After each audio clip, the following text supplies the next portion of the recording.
So my name is Linet Njero, founder of the Omondo Activism, bringing you all matters sexual and gender-based violence. As I promised in our introduction, I'll be bringing you persons from the criminal justice system, therapists, survivors, people in the political space. And today I am joined by my very amazing ladies who will introduce themselves from my far right. Mary, proceed. Hi, my name is Lucy Weisiko. I'm a rape survivor. And also, I'm a founder of Women Empowerment, known as Me for Her Empowerment. Thank you, Lynette. Hello, my name is Evelyn Mwangi. I am a therapist in training. Also, I sit on the board of Omondo Activism. Yes. Hi, my name is Mary Gadoni. I'm a lawyer by profession. And thank you, Lynette, for inviting me for this discussion. Hello, my name is Frida Njiro. I'm a policy analyst and I'm also in the political space. Thank you, Lynette. You're welcome. So as you've heard, we have the full package in the building. Today we shall be talking for some of you these are the basics, but there's so many people who don't understand the topic or the true meaning of sexual and gender-based violence.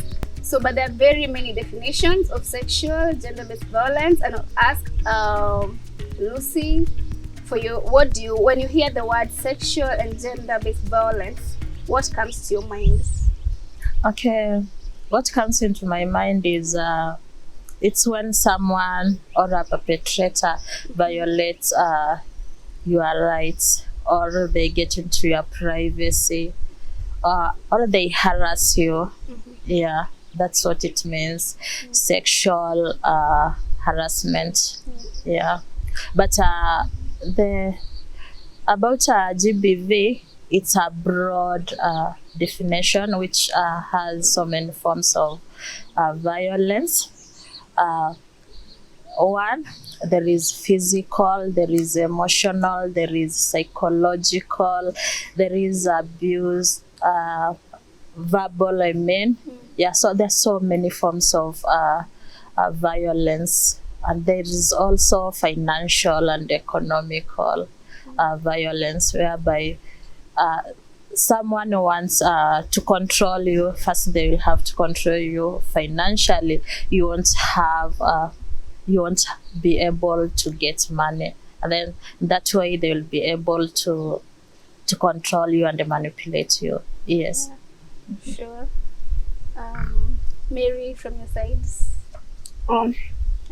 For me, sexual and gender-based violence, we can define sexual violence as offenses towards women, especially this platform we are speaking about violence against women.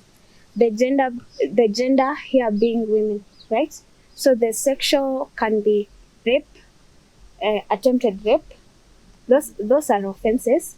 There's defilement, attempted defilement. There's sexual harassment, there's sexual assault. So all those fall under sexual gender-based violence. Mm-hmm. Okay, the gender-based violence here, we can define it as a violence against women. We call it women-based what? Violence against violence against women. That's very and quite elaborate. However, so in today's meeting, I would like us to focus on the three genders that we have in the country. Mm-hmm. We have female, we have male, and we have intersex persons. So when you're talking about sexual gender-based violence, let us not focus just on violence against women. Let us include everyone, because we've had cases where a man has been violated. Yeah. And we have cases where intersex persons also who lack people to stand for them. So also, Lynette, to add on something, when we say gender-based violence, it is violence. Mm-hmm. The perpetrator in his head, her head, thinks that this person is weaker. It's of a weaker sex. They can attack them either physically, sexually, psychologically, emotionally, all those forms. Yeah. The best violence is not specific to men or women. Yeah. It's the perpetrator who thinks I am stronger than this person in this area. Well yes. Well, yeah, true. So now that you've heard, Frida, may you give us your input on this? When I hear about sexual-based violence, Yes. I know it's anything that is done Uh-huh. to a person based on their gender. Yes. So I think it's all what you have all said. Yeah. You have elaborated. I don't need to belabor the point. Yeah. Yeah, so it's perfectly said by each and every one of them. So it's any form of harm inflicted towards another person specifically, or of the opposite gender, or as Evelyn has said, the perpetrator thinks that they have the better sex than the other person. So now they're trying to belittle the other person based on their gender. So it's a broad topic. Like everyone has their own definition of what gender-based violence is, and if we start going one by one, we'll have a full list of answers. So There's something I wanted to point out. yeah, There's this thing that we call vulnerable. yeah, But the vulnerable people in our community, these include women and children. yeah, So when we think, And those who are able to differentiate. yeah, exactly. So if we talk about gender-based violence, and we speak on what Evelyn has said about someone thinking that you're weaker. So I think we are looking at the vulnerable people in our community. I know men are seen as the able. we live in a patriarchal society. That is true. Yeah. Men are seen as the strongest of them, and even them, when they grow up, they are taught that they're not supposed to cry. They're supposed to be the man. Yeah. You're supposed to lead, and you're supposed to do this and that. You see. So when we talk about gender-based violence, mostly I think, even when we look at the legal aspect, mostly we are talking about protecting the vulnerable in our community. And this include women, children, and the disabled persons. Also, it can also include communities, smaller marginalized communities, smaller communities, communities that have not grown economically, socially, like the Maasais. They are still pastoralists. There's also Boranas who are pastoralists, and in this particular communities, you'll find that FGM still continues to be practiced, which is also a form of violence. Yeah. And So, and to add on that, also culture. Culture is something else that fuels GBV. That's as she has said, FGM. Personally, I come from a community that practices FGM, and also the same culture. You find that in some other communities, they believe that, especially women, they believe that if your husband hasn't beaten you, then they don't love you. Yeah, so they will provoke this man or their partner to beat them, so that they feel that this man still loves them. So culture is another aspect, that fuels gender-based violence. As we had said earlier, patriarchy. That's another thing, whereby men feel that they dominate and they want to control. Yes. Yeah, that is quite true, because I've heard of communities where, even in our Mount Kenya region communities, there are people who still believe that, there are men who still believe that if they want their women to respect them, they have at least to beat them, so that they can earn the respect from their women, so that they can remain on top, so that when they speak, they are heard.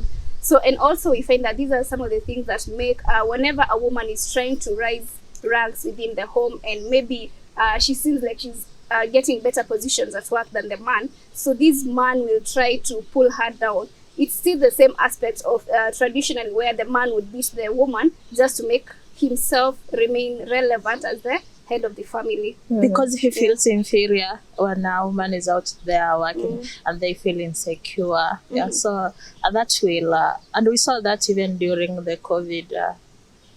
There was that. There was so much cases of gender-based domestic violence. violence. So moving on to the second question. So we've defined gender-based violence in our own understanding and also how we look at basically that. So now we shall be looking at who are the perpetrators. I know we touched on that a little bit, but can we go in depth, like who are the perpetrators? Living in a patriarchal, I'll approach it from this side, yeah? So living in a patriarchal society, we find that most of the perpetrators are men. However, as we are evolving as a society, we've seen women now being the leaders of the family, being the breadwinners. Things are changing. Even we're becoming more westernized, more modernized. You're finding that even women are the perpetrators. Yes. So according to you, anyone can go first. Who really is a perpetrator of gender-based violence? Maybe Evelyn, you could start this for us because you mentioned it during the introduction. Well, anyone actually, as you said, can be a perpetrator of GBV. And anyone who does that, we have to look at their personality type, psychologically speaking. And most people, you have heard of the term narcissist, people who believe they're the best. They want us to give them the God treatment, Anyone, there's no normal person who goes out there and beats people, abuses them. There is something in your personality that should be checked, and we are calling you to come seek therapy. If you find yourself abusing, causing any form of harm and pain to people, it isn't normal. You just come talk to us, because anyone who abuses a person is definitely disturbed psychologically. And also the victims, we talk to them, especially if you're a first-time victim, to someone you can talk to, especially if you're in a relationship and someone is abusing you, either verbally or physically. You can give them a break to go and get better. Tell them to seek counseling, because it isn't normal. Yes. For me, a perpetrator is someone that how they were raised up. These people may be like, let's take an example of a man. Maybe he was raised up in a society or in a family that they didn't respect women. There was no respect for women. So these people still, while growing up, they will not respect women, and they feel that they will be entitled, to women's body, and they'll find their way to even defiling kids and women. Another thing is childhood trauma. If this person went through a certain thing that hurt their emotions, this person will try kind of defending themselves. In that process, they will be hurting others. So through that, find that because even as I've said, verbal abuse is also a form of GBV. So you'll find that this person, because they're hurting, they're bitter, they'll start even abusing people, and they want to know even as if they're hurting these other people. So I guess you're now supporting Evelyn's point, because she said it's someone who has psychological issues, and now these psychological issues could be from childhood trauma, could be from the upbringing. And I've watched, or TikTok is kind of revealing a lot of things. Okay, people are in there for fun, but from my end, I noticed a lot of things. There's this kid I saw on TikTok. She was with her mom somewhere in a market, and then someone was trying to talk to her, and then the kid was like, "Nita kunyonga," and it's a kid she's, I don't even think she's one. She's about one. She's not even two. So I'm trying to think if a kid she was doing like that. Oh, you God. see, these are things she's seeing, and maybe or she was watching movies. Maybe these are things now we expose kids to, and this is what they are watching. This is what they are growing up seeing. She'll know that ukimsumbua atakunyonga. You see, now that is the upbringing. That's why now being living in a modern society, we're supposed to, the way we are bringing up our children is very different from how people kitambo were being brought up. So the upbringing will matter. So what the kind of content you're exposing your child to, whether online, will influence him or her how she'll be handling her anger and frustrations. You annoy such a kid, she'll know atakunyonga, you know. Maybe she could have heard it from the parents. I'm not saying she had it from the parents. You see, it could be from the movies, as you said. So that's upbringing. Also, someone who grew up in a violent home, he or she knows that if my wife or if my husband starts an argument, I'll just slap you them. because this is what I grew up knowing. Or I'll just go silent. I go away from home, not talk to anyone for days. You see, or I come home, go drink, and come home insulting everyone. That is verbal abuse and all kinds of abuse. So true, the upbringing and also trauma that one has been going through. Frida? I think even the society we are in, for example, you have talked about the upbringing of the children and how the kid on the TikTok. Yeah. But I think another thing, the reason why I'm not saying that men are the perpetrators, but most of the cases, as Evelyn and even Mary saying, they are most of the cases, men are the perpetrators. I think one thing as a society, we lack role models for our boys. You find that the father is a drunkard, a full-time drunkard. I hear them being called DDOs. He will wake up in the morning, go drink. The mom will go to, I come from the tea plantations. The mom will go to the tea plantations, harvest tea, be paid 200, come, cook, take the children to school. The husband will come in the evening asking for food. But because you will find that, because these 200 could not buy nyama, it's ugali and skuma, the man will start beating the mom. So you find that this boy growing up, he doesn't have a role model. He doesn't know how a man should behave. He doesn't know if I get my own family or if I get my own girlfriend, or how should I treat them, because they have never seen that. So I think it's a societal problem. Very true. Now, as much as we are saying there is trauma, also there is the law. There is good, there is evil. And that is why as we grow up, it is very necessary to educate ourselves. Because even these times, if you hit a person, you can be arrested, right? It's a criminal and spend some time in. Offense. It's an offense, right? So we can, and you will not go and say, tell the judge, oh, I didn't know. I thought it was normal. No, actually, you will be arrested. So we have to learn and relearn. And that's why I was saying, kindly, come seek therapy, heal those traumas, because they will get you in very dark places. Yes. In law, we say that ignorance is not a defense. So you can't tell the judge, I didn't know, that's not what I'm supposed to do. So the hitting of people and children picking up, I think it's about our society mostly.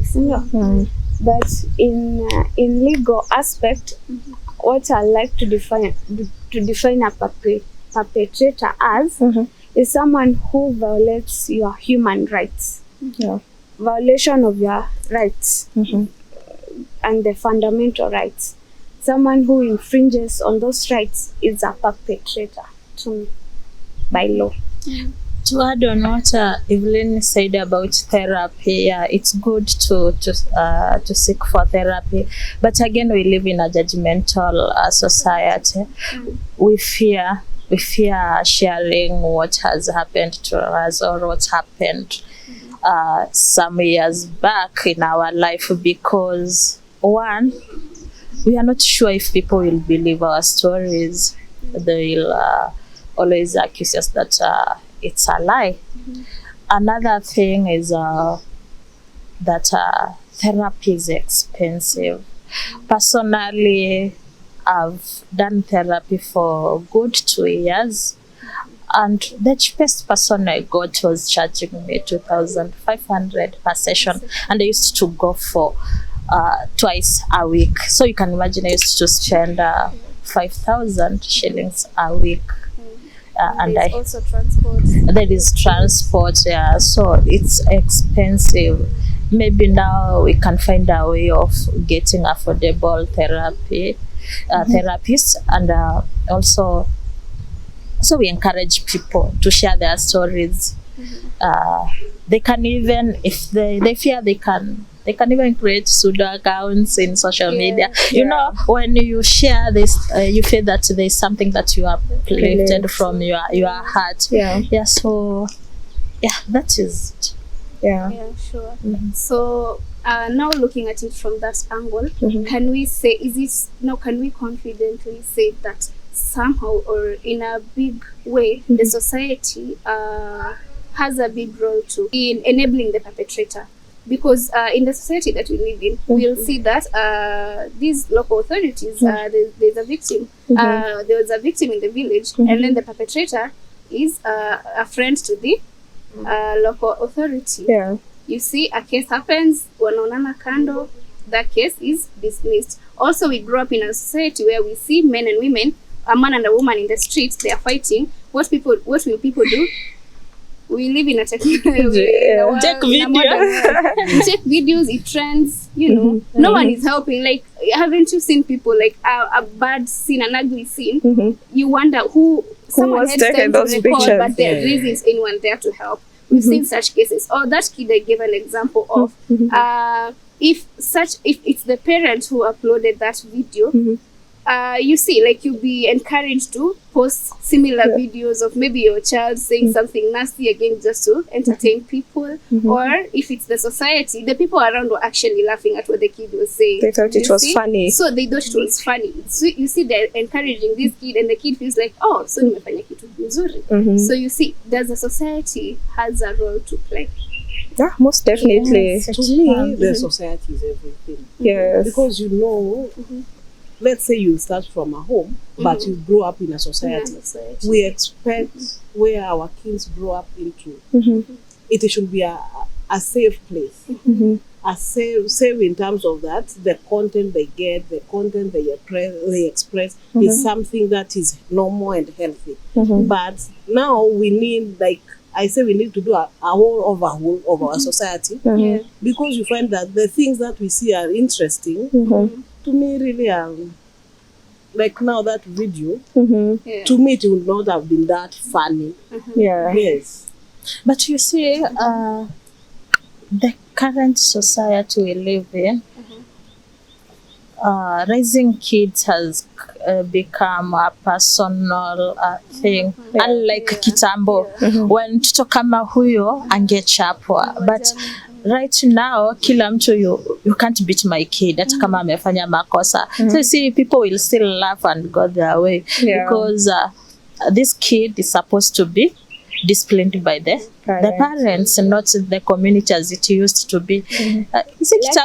Let's remember that corporal punishment is an offense nowadays. You can't beat up a child either at school or on the roadside. A child, even your own child, you can't beat up. It's an offense. It's an offense. So my kids are cheesy, right? Oh my goodness. No, they start saying my parents. Now the comfort in this is we are in Kenya. We are still not yet, well, it still hasn't gone out yet, but in schools it has stopped. And most times you can see when teachers can be taken to court for beating up a child in school. But in our homes, it's still going on, because this is what we believe in as a community, as a family, that if you don't beat, even the Bible says, spare the rod for the child. Exactly. Yeah. So that's what we live in our society currently, but still there's an extent to which you can't beat your child. Yeah. Let me ask you a question. At what age should I stop disciplining my kids? 18. So right now, if they make mistakes, I'm supposed to discipline. There are many forms of discipline. Cut the internet, take their phones.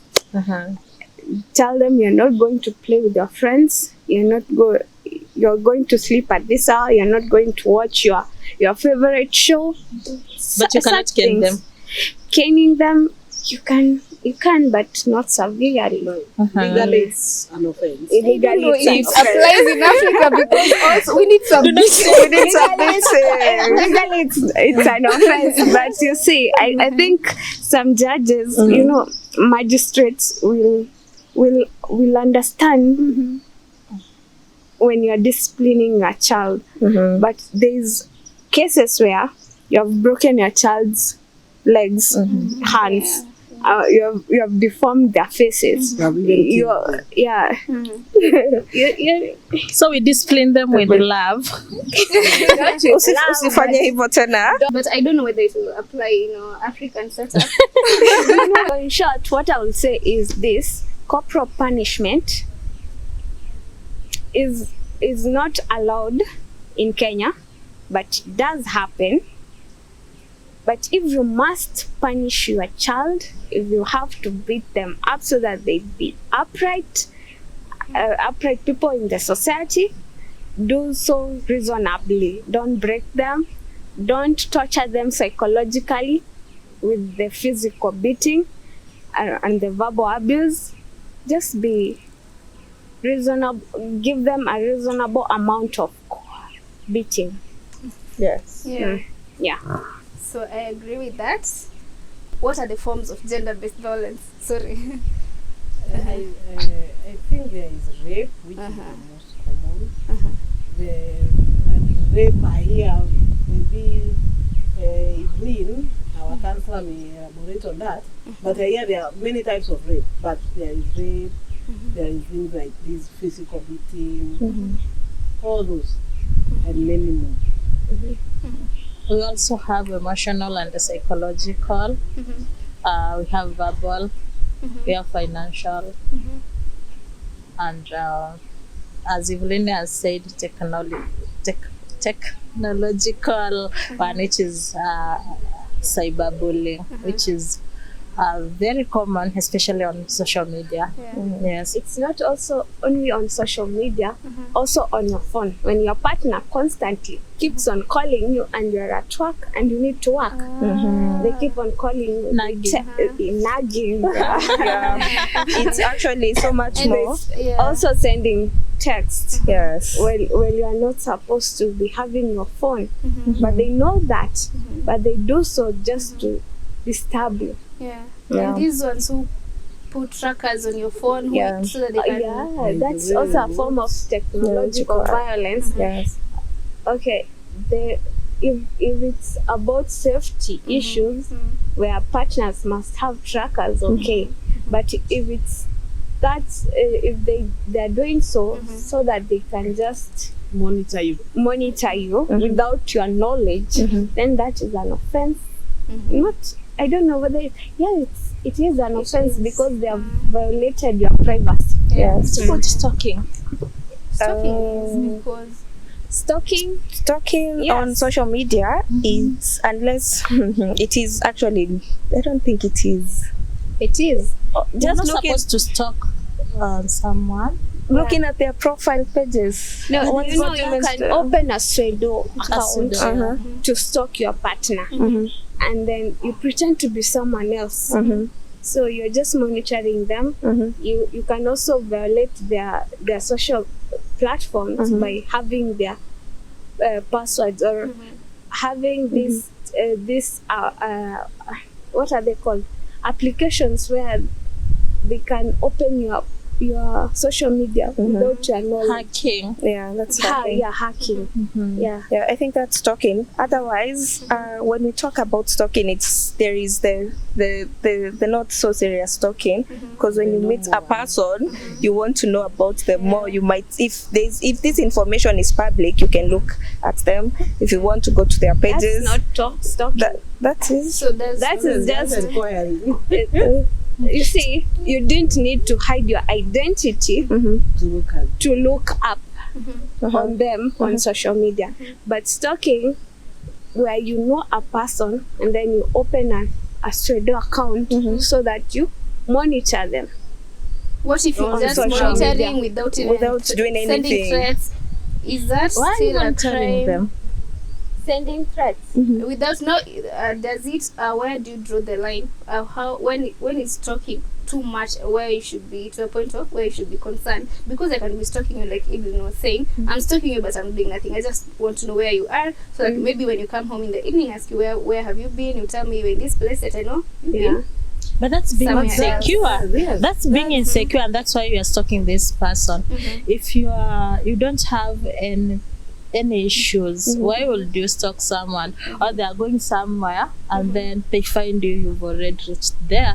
Yeah, it's because you have insecurity issues, and trust issues also. Yeah. That's So where the because I therapy think- comes in. Yes, you should take my word for it. Well, If I this tell you I'm going therapist- to work, you should Yeah, know that you I'm should going to work. trust You don't have to follow me. Yeah, and the phone calls Mary was saying. Yes. because- I think when you stalk someone, it comes from a place of insecurity and Insecurity. mistrust. Yeah. Sometimes the mistrust comes from you as a person, or that person has given you a reason to not to trust trust them. them. Then you want to confirm alikuwa wapi. You can look at the social media just for your own safety, but when you act on it and Yeah. commit an offense, then Yeah. Or that's on send you. threatening texts or just to scare them, then that stalking has gone from being has graduated from being Wanting to know. innocent to being something else dangerous Yeah. and should be taken as being serious. Yeah. Okay. So also now moving on to another point. Off camera we discussed about intimate partner violence, which is a category under domestic violence, still on the broader definition of gender-based violence. So in an instance where a woman a married couple, legally married, she denies a partner their sexual Conjugal rights, their rights. conjugal rights. Yeah. It's an offense. And you can also file a divorce on that ground alone because your partner has denied you your conjugal rights. Yes. Do you call that sexual violence, or how do you term it from legal? Yeah, it can, depending on the reasons your partner gives you why they are not giving you your conjugal rights. Maybe they diminish you, they start telling you you're smelling, you don't look good, you're not attractive, just kill your How lower your strength. self-esteem. Your self-esteem. Yeah. And is conjugal rights a human right? Yeah, I think so. Yeah, it is. It's a human is. right. Because It's I think under it's the a need. hierarchy of needs. in a union, in a marriage union. Yeah. What about those people who are in Come We Stay? Come we stay. Come We Risk. So no, that one is not legally recognized, right? No, How do you- nowadays in Kenya, not nowadays, it's actually a law that all forms of marriages, you must have a certificate. Also, the traditional marriages, you have to go for a certificate. You have to ask for a certificate. The state law. What about a letter from your chief, your area chief? We are together for now. We are together for Yeah, now. you go for a letter. The chief should state that I know these two are staying together. That was then when you wanted to establish that you had a traditional marriage with the other person. But right now you need a formal certificate to show that you are married under traditional laws of this culture. So nowadays, I don't need, you find that in African, I think we have been so much westernized that I have to do my rurashio and at the same time still do a white wedding. So now I don't need that white wedding. I can do my rurashio and go to the state law office and get my certificate, and I'm legally married. I don't know. Is Russia a marriage? No. It's No, not. It's a customary.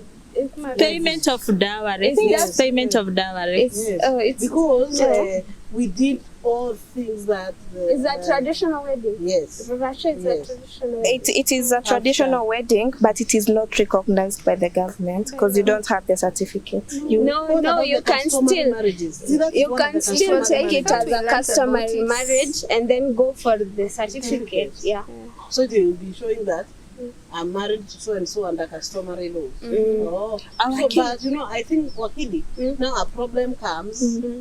I think during it's not God forbid, but during divorce. Yeah. Now will I be treated under the normal divorce laws, or will I be treated under the customary divorce laws? Customary. Awakili, let me ask something. Also, in customary marriages, then there is this allowance of having a second wife.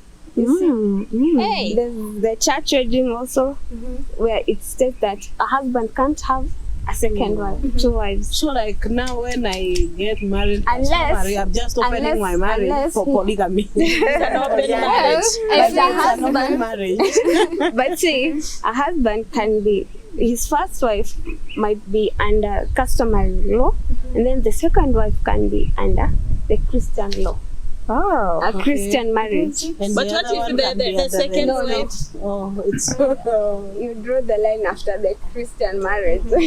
Yeah. but I can marry as many as I want through the customary law. Yeah. And I will be given certificates for my 10 wives. Or Yes. for my 10 husbands. Yes. And a husband, Yes. 1 I to don't 10. think There is polyandry. No. And we need to practice no, that. it doesn't. Under equality. Yes, there is polyandry. I should And be equality. answering. I feel like this topic No, that is Feminism can say that. no, that goes beyond what Kenya Can offer. can offer. But it's about So like the president, I think like the president, let's say it, there is what is already there, and there is what we believe in. yeah. So, let me ask And you. there's what in the law. In the law, it doesn't recognize Yeah. same-sex marriages. Yeah. Like I feel like Can dowry, implement. especially where I come from, it's something that makes women go through violence because this man feels that he bought you. Now you are his yeah, and there are also property. these cases where you find that when a woman, mostly on the side from the in-law side, you find that whenever a woman and a man are having problems within their home or they're having domestic violence, so you find the in-law family, the guy's family saying that if you guys decide to separate, mnarudisha mahari yetu. So you see now the woman will have to continue suffering if they have nothing to give back. If the parents of the girl had already used up the dowry. But that was the custom even back then. If the wife decides to go back home, then the parents must return the dowry. Why That's should why- you that's why return I'm saying, this and now narudishia But that was the custom. akiwa na watoto? You've used this person, It was the custom. but you've used this person. I think I'm amplifying unless it is revisited, we have to go by what is written. Yeah. So guys, let us meet in part 2. Lucy will be sharing her story with us, and also we get to hear the legal aspect of gender-based violence, how Evelyn will explain gender-based violence from a therapist angle and from a political aspect, where Frida will take us through it. See you in part 2. Thank you for being patient with us. Thank you.